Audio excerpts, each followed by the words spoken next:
बड़ी खबर आपको बता दें, केंद्र सरकार और all India motor transport Congress के बीच हड़ताल खत्म करने पर सहमति बन चुकी है। इसके बाद सरकार की तरफ से हड़ताल पर गए ट्रक ड्राइवरों से काम पर लौटने की अपील की गई।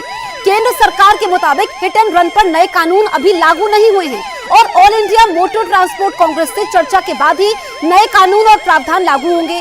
मंगलवार को ड्राइवरों की नाराजगी दूर करने के लिए देश के ट्रांसपोर्टर्स के बड़े संगठन all India motor transport Congress के पदाधिकारियों के साथ गृह सचिव ने बैठक की। उस बैठक के बाद ये बयान दिया। केंद्रीय गृह सचिव ने ट्रांसपोर्टरों से जुड़े इस संगठन के प्रतिनिधियों से बातचीत करने के बाद ही ट्रक ड्राइवर से हड़ताल खत्म कर काम पर लौटने की अपील की।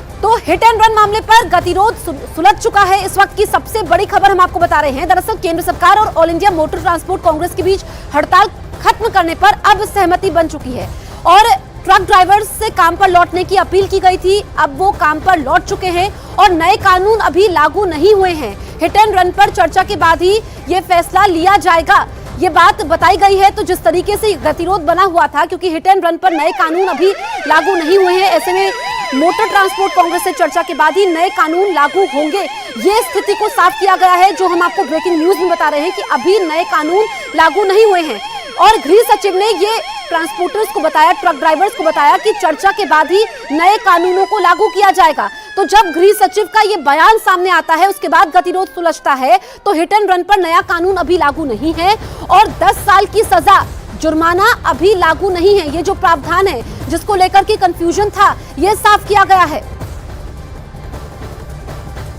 सरकार ये बताना चाहती है कि ये नए कानून एवं प्रावधान अभी लागू नहीं हुए हैं। हम ये भी बताना चाहते हैं कि भारतीय न्याय संहिता की धारा 106(2) को लागू करने से पहले all India motor transport Congress से विचार विमर्श करने के बाद ही निर्णय लिया जाएगा। हम all India motor transport Congress तथा सभी वाहन चालकों से अपील करते हैं कि आप अपने अपने कामों पर वापस लौट आएं।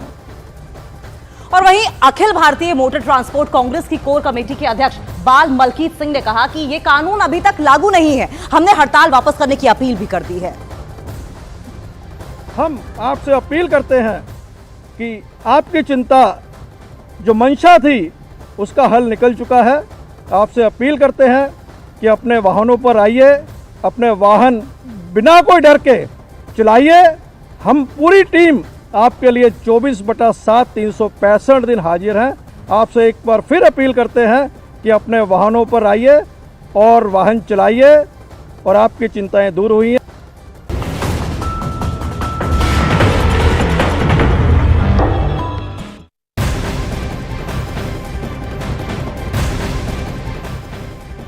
और एक और बड़ी अपडेट सामने आ रही है। आम चुनाव से पहले बीजेपी दूसरा मास्टर स्ट्रोक चलने की तैयारी में है। 2019 लोकसभा चुनाव के बाद बड़ा राजनीतिक मुद्दा बना नागरिकता संशोधन कानून, यानी कि सीएए। लोकसभा चुनाव के पहले लागू हो सकता है। लोकसभा चुनाव की तारीखों के ऐलान से पहले नागरिकता संशोधन कानून लागू किया जा सकता है और इसके लिए जल्द गृह मंत्रालय नियम भी तय करेगा। तो ये बड़ी अपडेट आपको बता रहे हैं और इसे मास्टर स्ट्रोक माना जा रहा है।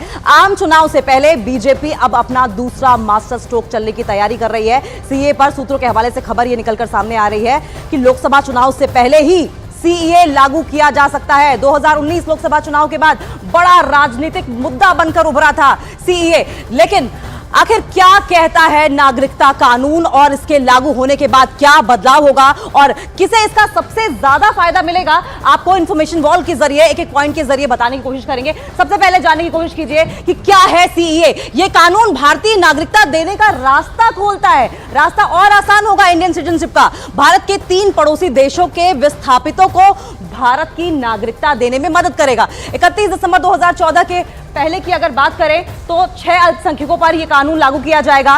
नागरिकता हासिल करने वालों को मौलिक अधिकार भी इसके तहत मिलेंगे।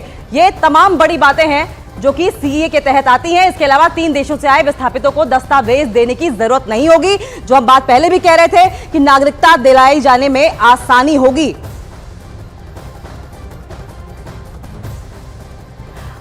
अब देखिए, सवाल ये उठता है कि किन 3 देशों के विस्थापितों को यह कानून दिया जाएगा, ये भी हम जान लेते हैं इंफॉर्मेशन वॉल के जरिए। ये भी आपको बताते हैं। इसके तहत सबसे पहले देखिए, पाकिस्तान, बांग्लादेश और अफगानिस्तान के विस्थापितों को नागरिकता मिलेगी। समझिए, बांग्लादेश इधर और पाकिस्तान, अफगानिस्तान, ये 3 देश ऐसे होंगे जिनके नागरिकों को जो है नागरिकता मिलेगी इसके तहत। इन देशों से आए हिंदू हो या फिर सिख हो या फिर ईसाई हो, जैन हो, बौद्ध हो और पारसी हो, ये होंगे जिन्हें नागरिकता दी जाएगी। जब इंडिया आएंगे तो इन लोगों को इंडियन सिटीजनशिप दी जाएगी, यानी कि रिलीजन का भी बाकायदा सीए के तहत मेंशन किया गया है। और देश, ये 3 देश होंगे।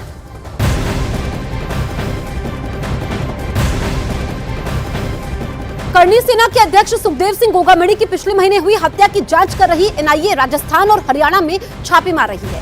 दोनों राज्यों में 31 जगहों पर रेड चल रही है ताकि गोगामेड़ी की हत्या की साजिश रचने वालों तक पहुंचा जा सके।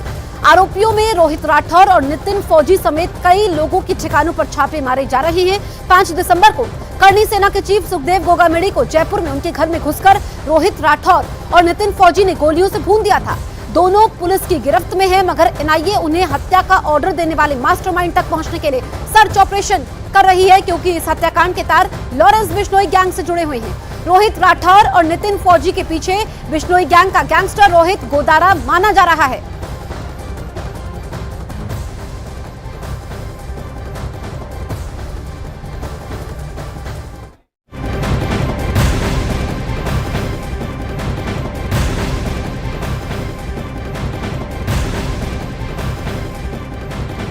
और पड़ोसी मुल्क पाकिस्तान से एक ब्रेकिंग न्यूज सामने आ रही है। पाकिस्तान में आज बलोच समुदाय की तरफ से बड़ा प्रदर्शन किया जाएगा।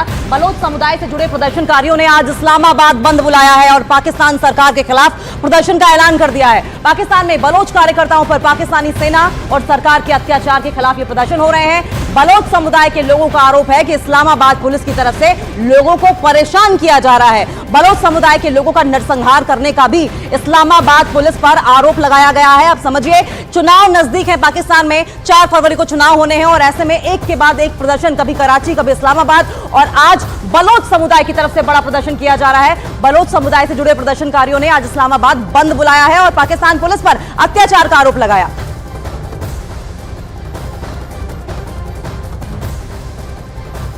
तो आइए आपको बताते हैं कि बलोच नेशनल मूवमेंट है क्या। बलोच समुदाय की आजादी की मांग हमेशा से ही उठाई जाती रही है, आवाज पुरजोर तरीके से उठाते रहे हैं। पाकिस्तान से आजादी की मांग करते रहे हैं बलोच। पाकिस्तान का सबसे बड़ा राज्य है बलूचिस्तान। 1970 में बनी बलोच लिबरेशन आर्मी, इनकी एक आर्मी भी है, बलोच लिबरेशन आर्मी के नाम से जाना जाता है। बलूचिस्तान के विकास के लिए काम नहीं करने का आरोप लगातार बलोचों द्वारा लगाया जाता रहा है। पाकिस्तान के विरोध में बलोच समुदाय आज प्रदर्शन कर रहा है। महाकोश, कच्ची घानी सरसों तेल और रिफाइंड सोयाबीन ऑयल, चुनो सही। लोकसभा चुनाव से पहले केंद्र सरकार लागू कर सकती है सीए। सूत्रों के हवाले से बड़ी खबर, गृह मंत्रालय जल्द तय कर सकता है नियम।